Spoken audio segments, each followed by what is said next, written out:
I actually went to him to add to like an old sketch I did. So I'll kind of give him a body, thinking more of like a tech combination sort of thing. We're kind of like merging tech with organic stuff. So that's kind of my loose idea. I did a loose pencil around it and all that. So see how it goes.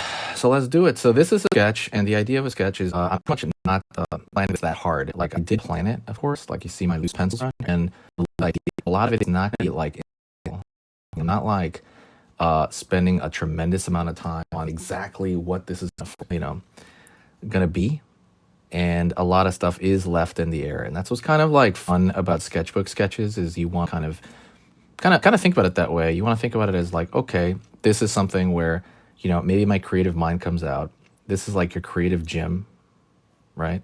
Where you are practicing certain things that you're good at, certain things that you want to try, certain things that like you're doing the reps in one sense, right? You're doing repetitions of things you're already decent at, but at the same time you're trying new things out intertwined, right? Your creative gym, and that's kind of the way I think of like the sketchbook. So this thing on his chest, I don't know. It's gonna be round. I'm thinking obviously because I was thinking this is gonna be a round shape. I don't really know what though. I'm just thinking of simplistic shapes that it could be, and maybe how it kind of attaches into the chest area. So if I think about stuff in the chest area, is it going to be attached to like maybe like how do you say it, like plates across the chest, or is it going to be like jammed in his chest and it's going to be more organic? That is the more organic. That is the question. And on a moment's notice right now, it is going to be jammed in his chest, like he's a factory experiment, right? Like you're gonna have wires that are coming off of here, and that's just like a decision I made on the fly right now in front of you. Gonna go back here, draw on this side. I'm gonna try to go live as much as I can. That's probably one of my goals. Thanks so much for the follow. I appreciate it. I'm gonna be going live a lot more, and I was on a road of doing that for a while, and yeah, so I'll kind of keep it rolling. I'll probably go live on Instagram. I'm sorry, not Instagram. I'll probably go live. Instagram live is terrible. I'll probably go live on YouTube as well. I think that'll probably be a good idea. So I'm putting these wires right there into his chest, and maybe this goes down a little bit more because there's a little bit of a crevasse, right? A crevice in the center of your pectoralis. Especially if you're like going to be like worked out like this dude. He's probably going to have like, generally a big pectoralis area. But I'm going to have maybe like this orb hooked up to like a tube there going down into his chest and just kind of make that come across a little bit there. Gonna go over here. Gonna go over here on this side. Covering on this side. And as I'm doing this, I am trying to think of symmetry and then some, like maybe this side to this side. Thanks for the follow, man. I appreciate it, Zell. I'm gonna be trying to match. It's weird because you're obviously making up stuff, right? You're making up tech, but you're also trying to make it like in world slightly believable, right? Or as believable as it needs to be. Some people take that a lot further than others. It just depends kind of what you're doing, but you want it to be a little bit believable. So you want things to be even. You want things to be maybe not even, but you want it to make sense technologically. Like what would they do, right? And is this like a quick anatomy job? How do you say it? Like a quick mechanical job, like backdoor kind of thing? Like think, what's that movie? I think it's like Battle Alita, right? Some people had just like tech kind of willy-nilly. It's not like perfect, so they got it like in the alleyways and stuff like that. So it won't be perfect tech. It'll be just kind of grungy and gross kind of tech. So you can always think of that sort of thing, those kind of stories. In your mind's eye right there. All right, gonna pull down. If you know me, I love drawing the sternocleidomastoid, which is like a muscle that we all have. It goes from the back of your neck all the way down to the pit of your sternum. And I like drawing that, so I'm gonna make that kind of techie on him. Kind of techie right there to kind of add to the slight tech thing going on. All right, curve over here. Maybe draw that. Maybe that chord is a little bit bigger, so it's gonna have some more spaces between it. So maybe I'll draw like little, what do you call these? Like little knobs on there as it's bending. I don't know if that's visible or not. Let me know if it's like too blurry or not. Curving over here around the corner, and we're kind of thinking about the roundness of that tube, but again, we're not thinking that hard about this. This is just like a sketchbook sketch. I knew people, I knew people in my old school that would do like crazy little gouache sketch. Like, it's supposed to be just for practice, but they do these crazy, amazing gouache. I don't know if you know what gouache is, right? Gouache is like a mixture of like acrylic and watercolor, I guess that's like the best way to put it. It's just another type of paint. But I would see these incredible little paintings in their sketchbook, and I've seen people like lose their sketchbook, right? So you have to be careful. Try to like, I don't know, video record or take pictures of stuff at a certain level because you can't save it, right, data-wise. So you have to kind of like be incredibly careful with that sort of stuff. But yeah, I've only lost one sketchbook ever, by the way. I think I was in a car driving with people to some event or some, I don't remember what, and somebody in the car, I guess, had too much or whatever. They ate something bad or something like that, and then they started throwing up. And so we had to pull the car over, and we had to kind of tend to them and make sure they're okay. And then we all got back in the car, and then everybody dropped everybody off. And then I was like, wait a second, where's my sketchbook? And I was like, I guess I left it by the side of the road, I guess. And I went back to that exact same spot to try to find it again, and I could not find it. And that was it. I lost this sketchbook I was working on. There's no photos of it, no nada. So I was like, wow. I mean, it was maybe like 20% full or something. It wasn't like the worst thing ever, but it was kind of like, oh, dang, you know. You kind of feel like, wow, those hours are gone, huh? I mean, they're good practice hours, but I kind of wanted something to show for it, you know, maybe a couple of little sketches or something I could latch onto. Thanks for the hearts, by the way. You guys are so nice. Maybe something I could latch onto, but that did not occur. Okay, we got his trapezius over here on this side. It's kind of coming down as well. Also, trapezius is a muscle that's basically like a little triangle. It's like a little diamond shape on your back. You see it a whole lot in like TV and, you know, anything superhero related. That's probably one of the best ways to learn at least upper body anatomy. I guess in the calf and not the calf. Sorry, the quads and stuff like that is through superhero related stuff, because all of that stuff is, you know, meant to kind of show off the form, show how strong the character is, and so they look like an anatomy chart pretty much right off the bat. Okay, let's go over here now, and I want this to be just kind of musculature on this side. Over here. Cool. Just kind of musculature on that side. And it looks like a plate, but I need to divide this part up. So this has to look organic-ish right here, the chest. So I'm going to draw maybe these feathery lines to show that there's a separation going on right around here. Right on, right there. Cool.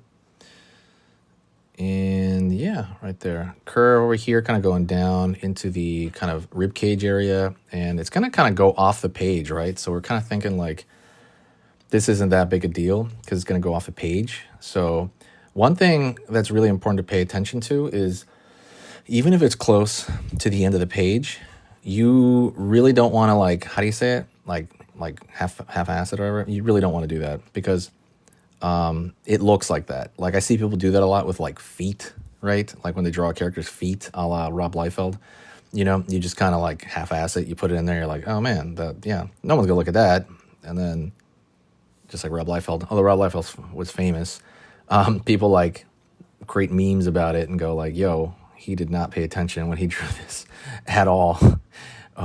Or it just shows like a weak spot in your general drawing. And so you got to learn all that stuff. I was going to say the general stuff that people just kind of like breeze over would probably be backgrounds for sure. Like just backgrounds in general. This is on average, right? Not everybody. Feet, ears is a big one. Or anything just kind of like near the edge of the page. You just kind of go, whatever. They're not going to look at that, you know, like, whatever. So hair maybe in some cases, but you just want to kind of pay attention to the small details, and it's going to pay off, you know. You're going to feel good paying attention to tiny details and stuff. You really will. All right. There's a like an empty, what do you say, like a convex, no, concave space right there. And I'm probably going to fill that with wires, to be honest. I think little areas like that deserve to be filled with stuff. Thank you so much for the hearts. Like, you're so nice. Oh my God. Yeah, I'm probably going to fill this up with like larger wires. And then like at some point, thank you so much for the likes. I appreciate it. Gonna go down here.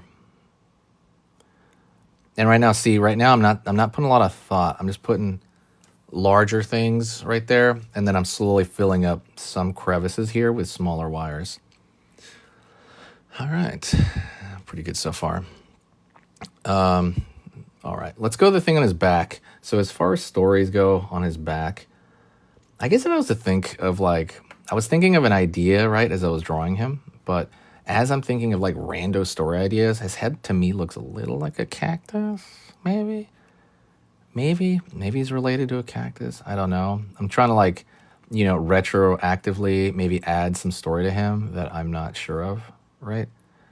I forgot I gotta throw some spikes onto the front because the spikes weren't making sense, like just on the side right there. They need to kind of be all over it right there.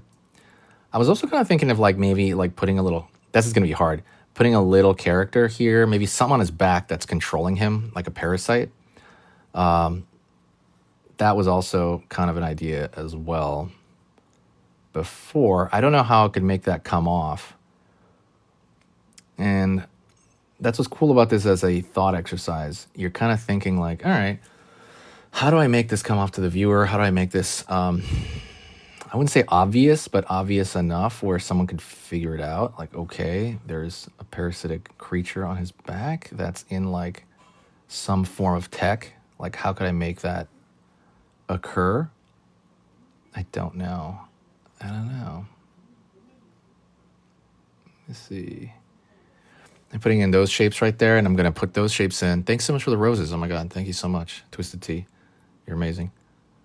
And then right here, what I'm doing is I'm maybe putting in these large shapes, and then my plan is to break them up, right? Putting in this riveting shape right there. And I'm gonna break it up somehow because too much of that's gonna look too repetitive and we don't want that. But again, right here, we're thinking of like dirty tech. Like I'm not thinking of like a Gundam, maybe, you know what I'm saying? That's more like cleaner tech. Right here, I'm thinking of like dirty, gross, kind of raunchy tech, right? Like again, thinking back alleys, that they could, cheap, quick jobs, and it doesn't mean it's going to be, even or anything like that. All right, let's start putting in a little bit more darks. I want to darken this crevice right here because it needs to pop a little. Right now, we're just doing line art, and I'm thinking, where can I throw these small areas that are going to make it pop there? Right here. Right there. Kind of throwing them around here as well. Like a lot of it is kind of like, okay, what are we going to do? We're going to kind of build this out a little bit. Maybe put like a screw right here. I know like usually in cheaper tech, you see like screws exposed and stuff like that. It's not like an iPhone where like iPhone, they like hide all the screws and stuff like that. Thanks so much for the follow, Just. Right on. Pull line over here. All right, it's looking okay. Let me put an eraser on the pencil lines. 1 second. Let me get a kneaded eraser. Kneaded eraser is pretty much the one I always use. I always use the kneaded eraser because I don't know, it just works. Doesn't leave a stain. Kneaded eraser is this like squishy thing. It never leaves a stain unless you're like really grinding it in there, I guess. But doesn't really leave a stain because I know those gum erasers are literally called gum erasers. If you guys ever tried those, they usually always have those in those college 101 classes. I don't know why. I don't like gum erasers, but kneaded erasers are like the best erasers ever. I know like those pencil erasers, like the pink ones, they leave like a stain on the paper. Where do you get inspiration art? A lot of it is just like stuff I watch, inspiration comes from like media I consume, right? You got to fill your head up with ideas in order to kind of blend them and mix them and maybe try to come up with something mildly original because I know the story is that nothing's original. Like everything's just like I don't know the word, mixture of different things, but they tend to be like original enough, right? So yeah, a lot of that stuff comes from like my love of video games, love of what else? Love of video games, love of movies, love of different animations that people come up with that are incredibly creative. Yeah, you gotta feel it, right? You gotta feel it by watching stuff and hearing other people's creative ideas, and it kind of puts like a fire under you, right? Which you can call inspiration. So I mean, there's inspiration like that. I would say in general, though, as far as just inspiration to just start drawing, there's usually none. Like I'll draw no matter what. It's something you just get up and you do. You don't really think about it. I don't really have a lot of highs and lows in drawings. I don't go like, oh my god, you know, like it's pretty rare that I do that almost ever, because usually it's a slow, progressive thing of you getting better at certain things, right? It's this stuff you're, and I mean, to be honest, it sounds weird, but like if you're drawing every day, or at least 5 times a week, right? You're probably not even gonna notice. I mean, the big things you're gonna notice what's different about, right? But some of the small things you're not gonna notice you draw better now, unless you look back at like, I don't know, certain sketchbooks, because you're just like, it's just something you do, right? You're just like, okay, cool. It's just something I do. I do it every day, but I'm no longer kind of like, come on, let's do this. I like pump myself up. That's not a thing, you know, for me. Dang, man, I screwed that line up. So like, I guess there's mistakes. I'm like, thank you for trying to build my portfolio. Well, yeah, good, man. Absolutely. Yeah, definitely. Carrie, is that what it was? Is that your name?